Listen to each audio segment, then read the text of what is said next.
So we talked there about creation. Now we're going to talk about mankind. We're going to talk a little bit about that.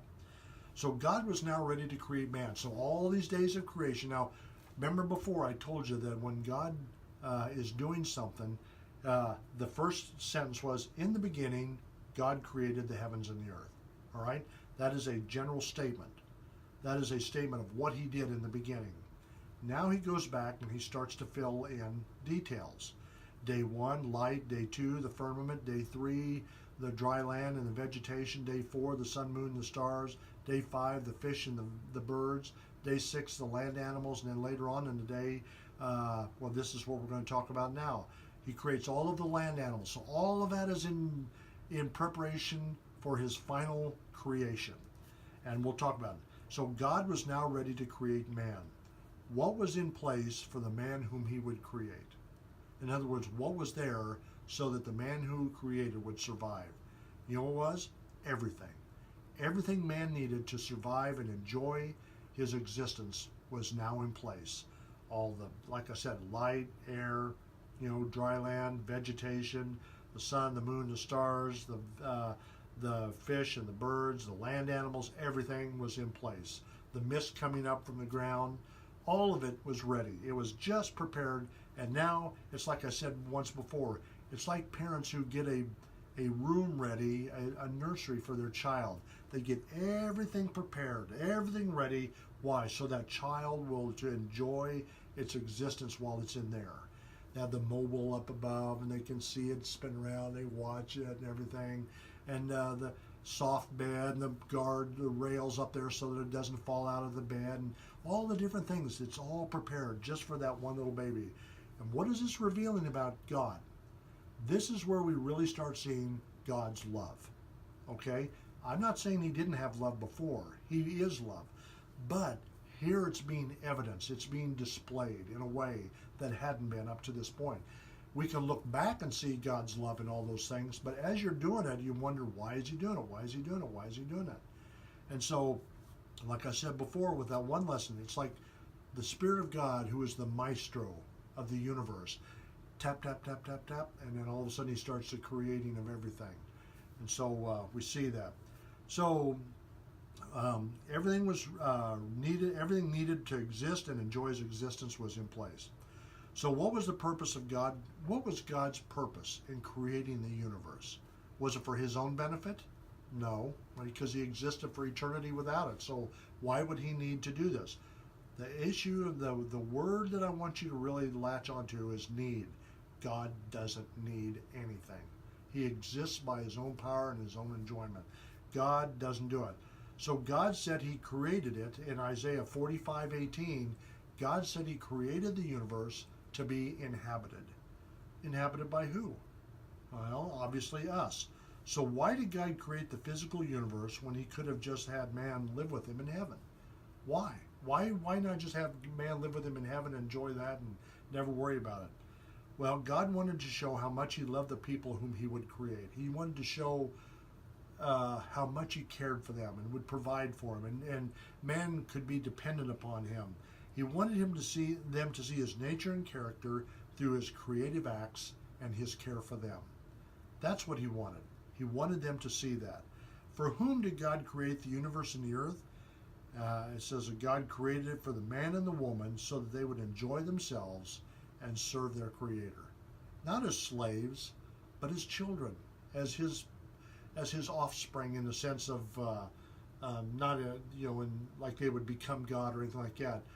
That they would just enjoy their Creator. They look up and they say, wow, look what that, we could never have done that. I mean, we couldn't create anything. We couldn't create one molecule in the universe. We just couldn't do it. Even with all the knowledge we have, we couldn't create an atom.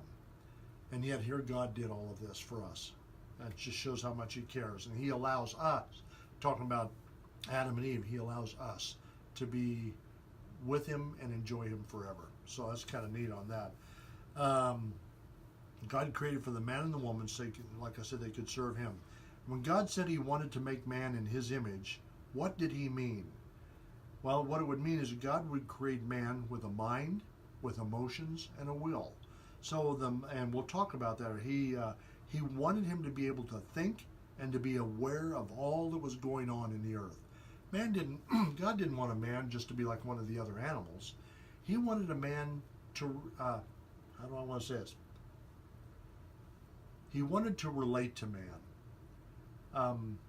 I don't say that out of a sense of need, that God needed to relate to man.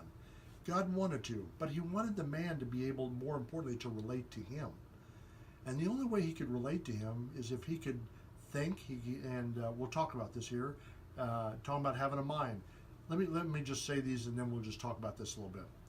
God would make man so he could evaluate his world around him. That's what his mind was for. He could look around and see things and say, wow, look how fast that cheetah is running. Look how fast that peregrine or that falcon is coming from the sky and just having fun and dipping and flying around. Look how high those birds can get. Look how powerful those animals are. Just whatever. He could evaluate all of that. He wanted him to be able to think and be aware of all that was going on in the earth, whatever it took. He wanted him to be able to categorize animals and say, okay, this kind of animal probably over here, this would be the environment that's best for them, and or over here would be best for the other ones, and that type of a thing. He just wanted a man to have the ability to think and rationally, not rationalize, but to be able to think and to evaluate his world, and God himself too. And he wanted him to have emotions. He wanted him to have emotions that would give man the ability to appreciate and love his Creator. Man would be able to love, be compassionate, appreciate, be grateful. All of these things are emotional things that we have that tie us to a person. They're on a different level than just thinking about something and having facts about it. It's different. There's a difference between 2 + 2 = 4 and 2 sons + 2 daughters = 4 children. Okay? One is a scientific fact. Actually, both of them are scientific fact, but one has emotions attached to it. The other one doesn't. Okay? So he wanted him to have emotions. He wanted him to be able to know and first of all, to know him, now to love him. And then he wanted man to have a will, the ability to choose. God did not want a robot to serve him. He wanted him to be able to evaluate his situation and realize that everything he did for him was good. Excuse me. God wanted him to love him, not because he was programmed to, but because he wanted to. Man could love his Creator in a way that no one else could. And he could know him, and he could love him, and he could appreciate him. That's an amazing thing to think about, that God would allow us to do that. And to choose to do that.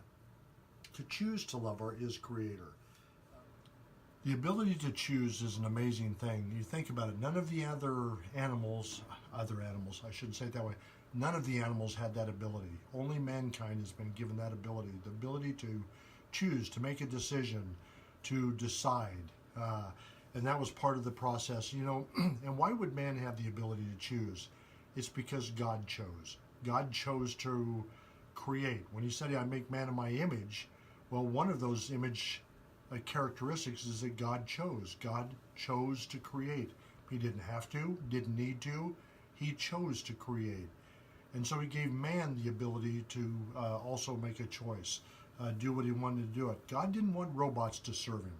He wanted him to be able to evaluate his situation and realize that everything he did, that God had done for him, was good, and to think those things through. God wanted him to love him, not because he had to, but because he wanted to. And not because he was programmed to, but because he had a choice in the matter to love him. And so, but God gave the man an intellect so he could see all these things and evaluate them correctly and just say, wow, that was something, and show gratitude towards that.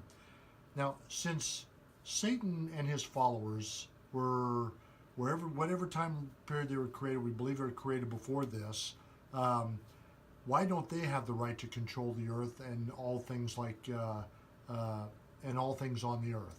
Because they were there first. Well, the reason why is because they don't have the right to. God has the right to tell whoever he wants to control whatever he wants.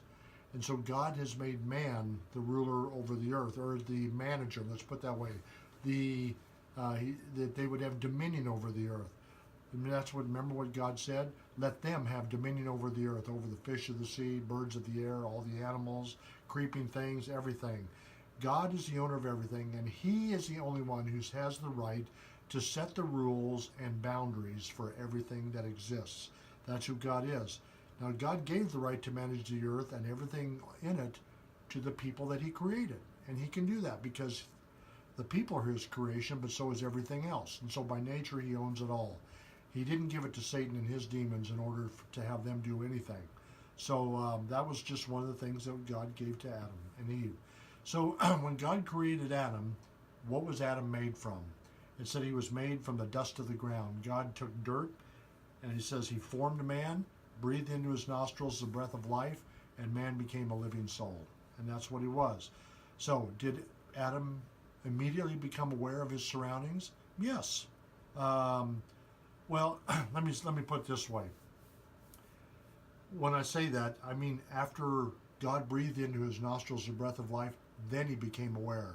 But when he was formed and made and stood there, or however Adam was, before God breathed into him, there was no awareness. He was just dirt formed into a man. But once he breathed into his nostrils the breath of life, man became a living soul. So that's what happened. That's what it means when God breathes into him. He gave him a soul and spirit. And this is the conscious part of man that would allow him to know and love and serve his Creator. So, and God was the only one who could give him this life. No one else. Because, see, God is the originator of life. Nothing else is. Everything else is the recipient of life. So all animals, spirits, people, they all receive their life from God Himself. He is the originator of that. So what was Adam like when he was created? What were his physical and mental characteristics? He was perfect. Why? Because God is perfect. And God cannot act in a way that is inconsistent with who He is.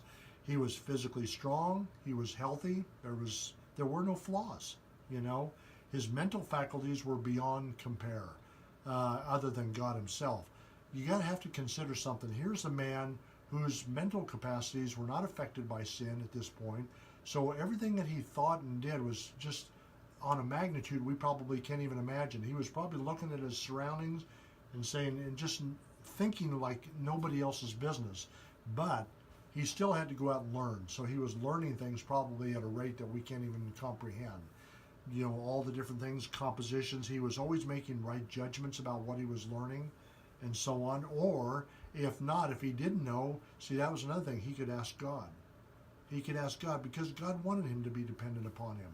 And so he could ask God, what about this? Teach me about this, and so on. And then he would learn from God.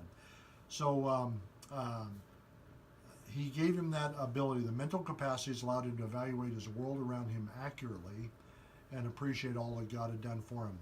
Now, what was the responsibility that God gave to Adam and Eve? It said back there, it says, God made Adam and Eve managers over all the earth. Remember, it says, let them have dominion over the earth. They were to care for everything, whether animal, whether vegetation, and everything, and bring it all under their control. They were to manage it so that it didn't run rampant. Not in a bad way, it's just that the ground was perfect too, so it would grow food like nobody's business, and so they had to manage that, and then manage it for all the animals too, probably. So they were to rule over that. So it's kind of an interesting concept here of man and the woman. The interesting thing too, just to think about this, there's no evidence, at least that I know of, that I've ever seen in Scripture, that there was a division of labor in the beginning. So man and the woman were working together to do all of this. It wasn't one or another. And we'll talk about that here in just a bit. But, well, we'll get to it here in just a minute. I want to talk about what that means when they were working together. There was no division of labor. So did God have the right to give the earth to Adam and Eve? Well, of course He did. He's the owner of everything because He created. So He knows what He can do and why He does it. When God made Adam, what was the result? Perfection and goodness, because God is perfect and good. How many trees in the garden was Adam allowed to eat from? All of them. Every tree in the garden except one. there was one tree that they were not allowed to eat from, and that was the tree of the knowledge of good and evil. And he told that to Adam. And God put the tree of life in the Garden of Eden. He says you can eat from the tree of life, you can eat from every other tree in the garden. He says just from the tree of the knowledge of good and evil, God did not want him to eat from there. He says don't do it, because the day that you eat from this tree, you're going to die, you know. And so, and what did God say would happen to him if he did this? Like I said, he had said he would die. Well, what does it mean that he would die? What are we talking about? Well, there's three aspects of death. There's, of course, first of all, physical death. Then there's spiritual death. And then there's eternal death. Now, let me go with spiritual death first. Spiritual death would now, you would be cut off from the relationship with God that you had before that point. So, and then second would be physical death. The spirit and the soul would leave the body, and the body would just die. And the third thing would be eternal death, separation from God forever in a place of punishment that we call the lake of fire. So the first one, the spirit, separated from the life of God, which means God is now allowing the man to live. He's the one that's keeping the man alive through his power and so on. So the moment that happened, God would cut off. He'd be cut off from that relationship with God. It's a relational death. So now, instead of it would no longer be a father-son type of a relationship. It would be God-human relationship. There would be no fellowship between the two after that if they did that. So that was what I was talking about. The physical body, I talked about eventually the body would get old and it would die, and then the spirit and the soul would leave the body. And then man would die eternally, separated from God forever. So that's what God told Adam. He told him that in the beginning. This is even before he created Eve, or made Eve. So who decided that Adam needed a wife as a companion? Well, the Bible says God did. It says God made that decision. He said, it is not good for man to be alone. So he decided to make a woman for God. And so he made her a helper, made Adam a helper. And he decided to make a wife for Adam because God loved Adam and did not think it was good for Adam to be alone. Okay? It isn't that God wasn't enough for Adam. It's just that God was different than Adam. God is God. He's eternal. His attributes, his knowledge, everything about him is there are no boundaries. But with man, everything about him has boundaries. And so there's a way of relating to God to a certain level on some things that would be difficult for the man after a time. And I think that in creating the woman, he had somebody he could relate to that didn't know everything either, like him, and so they could sit down and discuss, and they could learn together. There would be a fellowship between those two that would be unique, different. So the man and the woman would work together, manage the earth, and both of them enjoy God together. It'd be an amazing thing. How did God make the first woman? Well, it says he put Adam to sleep. And he says he took one of his ribs out of Adam, and he closed up the flesh, and then he made a woman out of that rib. Pretty interesting, and that's how the first woman was made. And like I said before, very unique, because the woman was not made from the dirt. No other animal, whether bird or animal, land animal, was made from anything but dirt, even Adam. But the woman wasn't. She was made from the man. And sometimes, like I said before, people ask me, says, well, do you think the man and the woman were equal? I said, no, they were one. It's different. There was no equality issue there. It was a oneness issue. And so that's what they were. And how was it possible for God to do this? I mean, he created the universe. Do you think it'd be hard for him to create a woman out of a rib from Adam? Nothing is hard for God. So what was the first command that God gave to Adam and Eve? Remember, the very first command he gave them was not don't eat from the tree. It's to be fruitful and multiply and fill the earth with people. That's what he said. And, that's what he wanted for them. So he told them both to manage the earth, subdue it, and bring it under their control. They were to manage and control the whole earth. That's the very first command that we see in the Bible. So that was their point. That's what they were to do. But he told Adam, before he created Eve, he told him, don't eat from the tree of the knowledge of good and evil. So knowing what you know about God so far, what do you think will happen to Adam and Eve if they eat the fruit from the tree of the knowledge of good and evil? And you know what?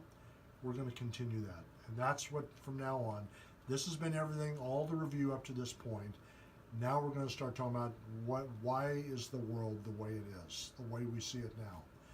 So just remember, God is God. Man is man. Everything that God does is a reflection of who he is. So we've learned a lot of attributes about God, a lot of things, his omniscience, omnipotent, his goodness, his love, his care, his grace, his all kinds of things that we've learned about God. But now we're going to start learning some other things about God. And we'll see that as we start up with the next lesson. Once again, thank you. I know this is kind of a long lesson, but the review is important, and we need to talk about those things. You know more about God probably now than you used to know. Hopefully you do anyway. And understand that God is God. That's the whole thing. He is who he says he is. He cannot deviate from his nature and character. Whatever he is all of the time to an infinite degree. So as the days go on and as the lessons go on, we're going to continue with this more and more and reveal more about God.